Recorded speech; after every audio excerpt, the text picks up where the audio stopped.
안녕하세요. 자동차 산업과 2차 전지를 담당하고 있는 한중입니다. 자, 오늘 PNT 함께 보도록 할 건데, 오늘 PNT가 정말 긍정적인 흐름을 보여주고 있습니다. 고가 기준으로는 플러스 8.9% 정도 주가 상승이 이루어지고 있는 상황이었고, 현재 촬영 시간 기준에서 6.24% 정도 상승세를 이어가고 있습니다. 최근까지 좀 조정을 받았었던 이 PNT 장비주이기 때문에 이전에 있었던 물량들을 소화하기 위해서는 꾸준히 좀 이슈라던가 이런 거래 대금이라던가 이런 부분들이 좀 터져줘야 되는데 아직까지는 그런 부분들이 크게 보이지 않는다라는 점이 좀 다소 아쉬운 부분은 있습니다. 하지만 오늘 뭐 이슈가 하나 나오면서 PNT가 아주 긍정적인 주가 상승이 나왔습니다. 어떤 이슈냐면 여러분들도 아마 대부분들 보셨을 텐데 이 LFP 관련과 그리고 ESS 관련해서 기사가 나오면서 그 기대감이 좀 반영이 됐다라고 좀 볼 수가 있겠습니다. 그래서 우선 오늘 첫 번째로는 해당 기사를 같이 좀 보면서 어떤 부분에 있어서 우리가 집중을 해야 되는지 제가 함께 좀 말씀을 드려 볼 거고요. 아마 여러분들도 이 해당 기사를 봤겠지만 그래도 같이 보면서 좀 말씀을 드리도록 하겠습니다. 제가 좀 이런 말씀을 드렸어요. 이 상승 모멘텀은 차고 넘친다.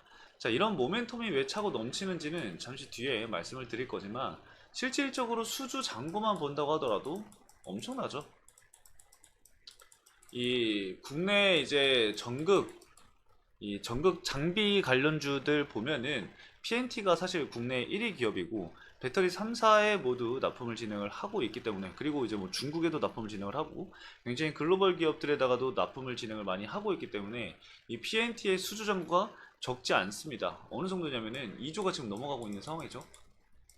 물론 이 2조라는 수주 잔고가 뭐 이번 연도 안에 다 반영이 된다, 그건 절대 아닙니다. 뭐 물론 여러분들도 아시다시피 장비주들은 납품이 되고 셋업이 끝나야지 이제 매출 반영이 된다라고 보시면 되는데, 그런 부분들이 되기 위해서는 이 프로젝트들이 사실 1년, 2년 전부터 이제 진행을 하기 때문에 좀 더 지켜봐야 되는 부분들이 있다라고 좀 말씀을 드리고 싶어요. 이 2조란의 수주 잔고가 소화되기까지는 어느 정도 시간은 걸린다. 하지만 이 2조란의 수주 잔고가 소화가 되는 시점에서 단순히 이 2조 소화가 되는 것만이 아니라 추가적인 플러스적인 수주가 이어지겠죠. 그래서 우리는 이런 기대감을 함께 봐야 한다라고 볼 수가 있겠습니다.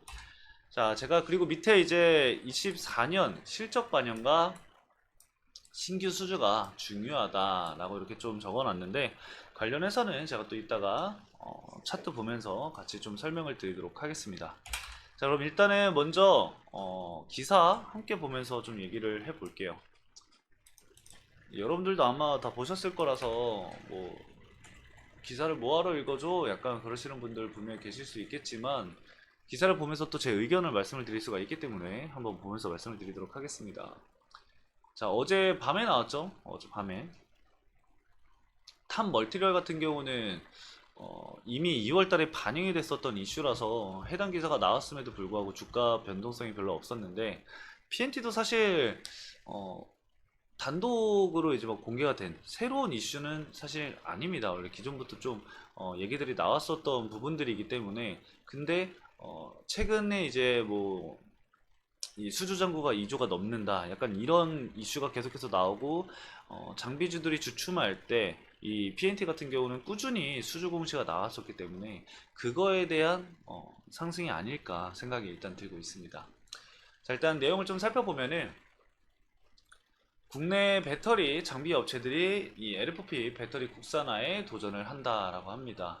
그동안 이제 중국이 가격 경쟁력을 내세워서 LFP 배터리 시장의 90% 이상을 독점을 했는데, 뒤늦게 이제 우리나라 기업들도 LFP 배터리를 개발을 시작을 했습니다.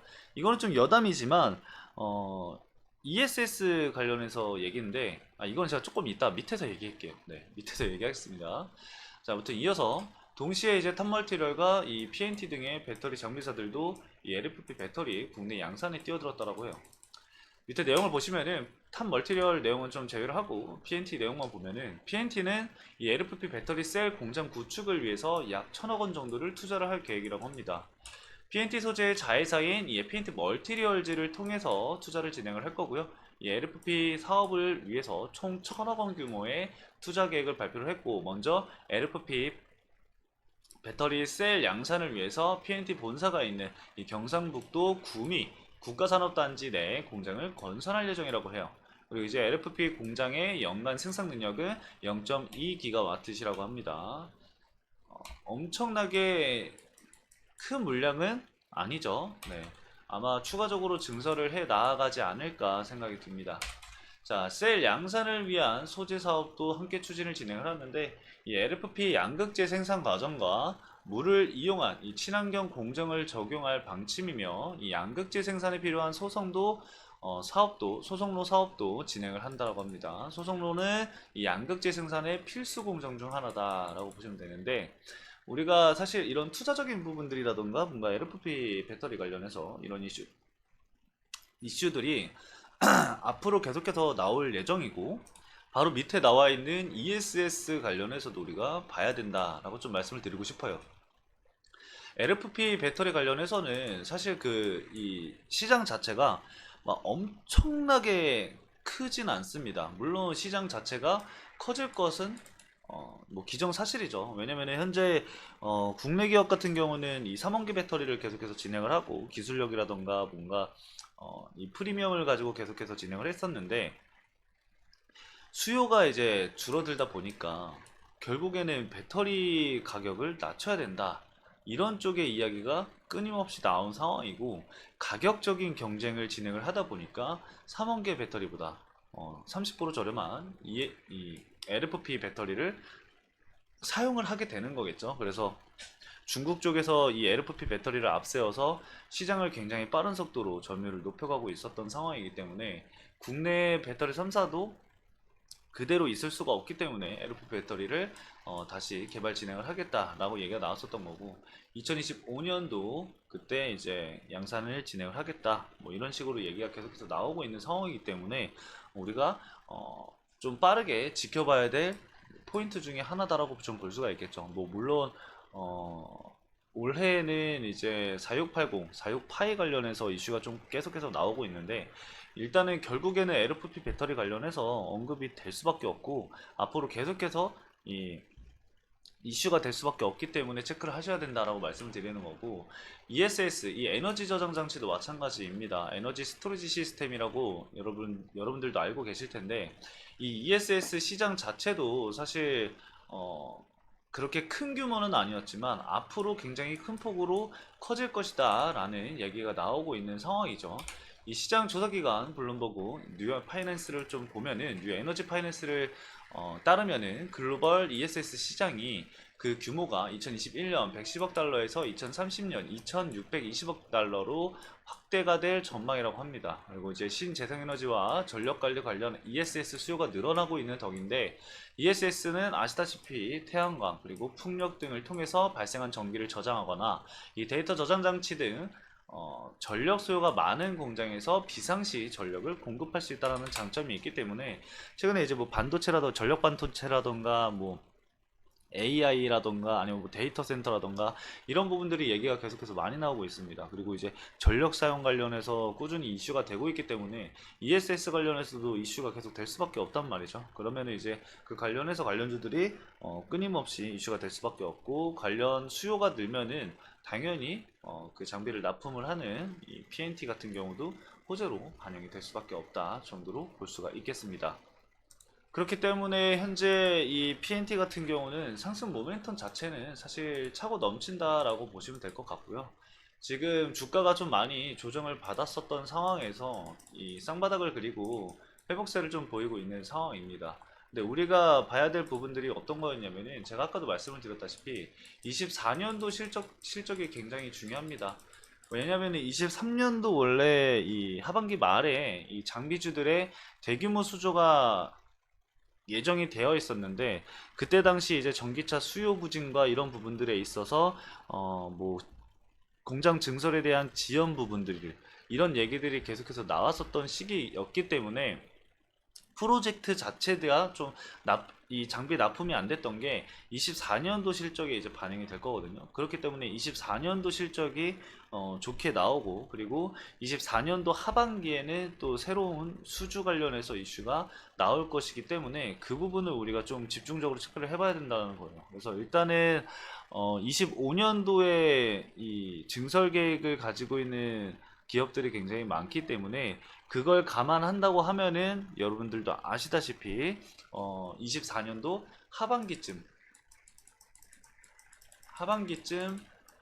좋은 결과를 좀 가져오지 않을까, 긍정적인 주가 흐름을 보여주지 않을까 조금은 기대를 해볼 수 있을 것 같습니다. 자, 오늘 간단하게 좀 여기까지 이슈는 말씀을 드리고요.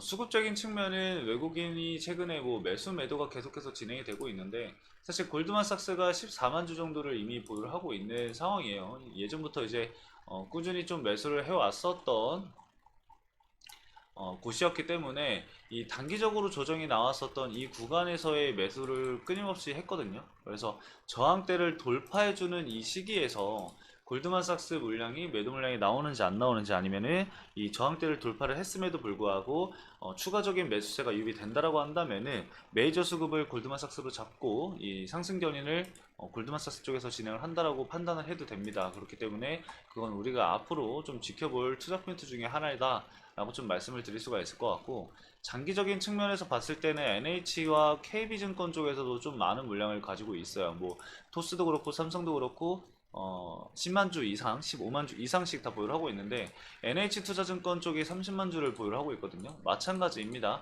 실질적인 지금 당장의 메이저 수급은 NH투자증권이라고 볼 수가 있기 때문에 NH투자증권 쪽에서 매도 물량이 나온다? 그러면은 이 하방 압력을 좀 가할 수 있는 부분이다 라고 보시면 될 것 같습니다. 자, 수급적인 부분들도 이렇게 참고를 좀 해주시면 좋을 것 같고요. 저는 다음 영상에서 또 좋은 이야기로 찾아뵙도록 하겠습니다. 오늘 영상도 시청해주신 여러분들 감사합니다.